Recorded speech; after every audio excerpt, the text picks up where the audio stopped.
Welcome students, তোমাদের সকলকে স্বাগত বিশ্ব স্টাডিওয়ালা ইউটিউব পরিবারে। আজকে আমরা মূলত যে বিষয়টি নিয়ে আলোচনা করতে চলেছি, তোমরা যারা 2026 সালের উচ্চ মাধ্যমিক পরীক্ষার্থী ছিলে, নিজেদের প্রাপ্ত নাম্বারে অসন্তুষ্ট ছিলে, যার জন্য তোমরা রিভিউ বা স্ক্রুটিনির জন্য আবেদন করেছো বা করছো, তোমাদের যদি নাম্বারের পরিবর্তন হয় তাহলে তোমাদের নতুন রেজাল্ট কখন দেওয়া হবে? নতুন রেজাল্ট যদি দেওয়া হয় তাহলে পুরনো রেজাল্টের কি হবে? কোথায় গিয়ে রেজাল্ট নিয়ে আসতে হবে? কি কি ডকুমেন্ট লাগবে? আজকে থাকছে এই সম্পর্কে সবিস্তার আলোচনা। যারা পিপিআর বা পিপিএস করেছো বা করবো বলে ভাবছো, সকলের জন্য এই ভিডিওটি হতে চলেছে অত্যন্ত গুরুত্বপূর্ণ। ঠিক আছে, তাই ভিডিওটি অবশ্যই শেষ পর্যন্ত কিন্তু দেখবে। দেখো, প্রথমেই বলে দিই, তুমি যদি পিপিআর মানে রিভিউ বা পিপিএস অর্থাৎ স্ক্রুটিনির জন্য আবেদন করে থাকো, হতে পারে সেটা তৎকালে বা হতে পারে সেটা নর্মালে, কোনো ব্যাপার নেই।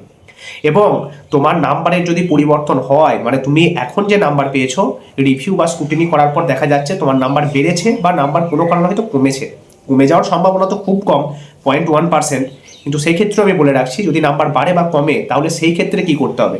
যদি নাম্বার বাড়ে বা কমে তাহলে তোমার নতুন রেজাল্টই তোমাকে কিন্তু নিতে হবে। কোথা থেকে নেবে? তুমি স্কুলের সাথে যোগাযোগ করবে। রেজাল্ট তো তুমি অনলাইনে দেখতে পাবে, রিভিউ বা স্ক্রুটিনির রেজাল্ট অনলাইনে প্রকাশিত হবে। যেভাবে উচ্চ মাধ্যমিকের রেজাল্ট দেখেছো সেইভাবেই রেজাল্ট দেখতে পাবে। রেজাল্ট দেখতে অসুবিধা হলে আমায় কমেন্ট করো, আমি রেজাল্ট কিন্তু দেখে দেবো। অনেকের পিপিআর এবং পিপিএস অ্যাপ্লিকেশন আমি করে দিয়েছি, তাদের রেজাল্টটাও কিন্তু আমার দেখে দেওয়া দায়িত্ব, আমি রেজাল্ট দেখে দেবো।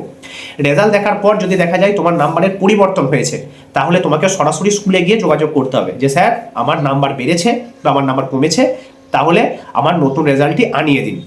প্রধান শিক্ষক মহাশয় কী করবেন? তোমার কাছে এখন থাকা পুরনো, মানে এখন যে রেজাল্টটি রয়েছে সেই রেজাল্ট এবং উচ্চ মাধ্যমিক পাস যে সার্টিফিকেট, সেই দুটো অরিজিনাল কপি কিন্তু জমা নিয়ে নেবেন। এবং নতুন যে রেজাল্ট এবং নতুন যে উচ্চ মাধ্যমিক পাস সার্টিফিকেট রয়েছে সেটা উনি নির্দিষ্ট পর্ষদ অফিস থেকে আনিয়ে তোমার হাতে তুলে দেবেন।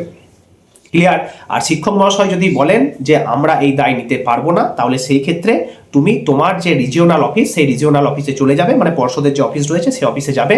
সেই অফিসে গিয়ে বলবে ওনারা তোমার উচ্চ মাধ্যমিক রেজাল্ট এবং উচ্চ মাধ্যমিক পাস যে সার্টিফিকেটটি এখন হাতে রয়েছে সেটি জমা নিয়ে নেবেন এবং নতুন উচ্চ মাধ্যমিকের রেজাল্ট আর নতুন উচ্চ মাধ্যমিক পাস সার্টিফিকেট তোমার হাতে কিন্তু তুলে দেবেন। ক্লিয়ার? এই হচ্ছে বিষয়। স্কুল যদি দায়িত্ব নিতে না চায়, তুমি রিজিওনাল অফিসে গেলে কোনো অসুবিধা নেই, ওনারা কিন্তু যত্ন সহকারে তোমার যে সমস্যা তার সমাধান কিন্তু করে দেবেন। ক্লিয়ার? তুমি যদি পিপিআর বা পিপিএস আবেদন করে থাকো এবং তোমার নাম্বারের যদি কোনো পরিবর্তন না হয়, যা নাম্বার পেয়েছো সেই নাম্বারই যদি থাকে, তাহলে তোমাকে কিচ্ছু করতে হবে না। তোমার হাতে এখন যে রেজাল্ট এবং যে উচ্চ মাধ্যমিক পাস সার্টিফিকেট রয়েছে সেটি দিয়েই তোমাকে কিন্তু সারা জীবন কাজ চালিয়ে নিতে হবে। বোঝা গেছে? নাম্বারের পরিবর্তন হলে নতুন রেজাল্ট, নতুন উচ্চ মাধ্যমিক পাস সার্টিফিকেট পাচ্ছ। যদি পরিবর্তন না হয়, যেটা আছে সেটিই কিন্তু থাকবে। এবার বলতে পারো যে স্যার যদি স্কুল রেজাল্ট না নিয়ে এসে আমাদেরকে দেয়, আমরা তাহলে কোন অফিসে যাব? তুমি স্কুলের শিক্ষক মহাশয়কে জিজ্ঞেস করবে যে তোমাদের রিজিওনাল অফিস কোথায়, ওনারা কিন্তু জানিয়ে দেবেন। আর তোমাদের যদি রিজিওনাল অফিস না জানা থাকে, আমাকে কমেন্ট করে জানিও, আমি বলে দেবো। পরবর্তীকালে চাইলে আমি একটা ভিডিও কিন্তু নিয়ে আসবো। পরবর্তীতে আরটিআই সম্পর্কিত ভিডিও আসতে চলেছে, সেখানে প্রত্যেক রিজিওনাল অফিসের ঠিকানা আমি কিন্তু তুলে ধরবো। যারা আরটিআই করতে চাইছিলে তারা কিন্তু একটু ধৈর্য ধরো, ভিডিও আসছে। তো চলো, ধন্যবাদ, আজকের মতো এইটুকুই।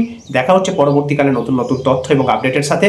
আর হ্যাঁ, তোমাদের মনে কোনো যদি প্রশ্ন থেকে থাকে অবশ্যই কমেন্ট করে জানিও, তোমাদের মনের সংশয় দূর করার দায়িত্ব কিন্তু আমার। চলো, ধন্যবাদ।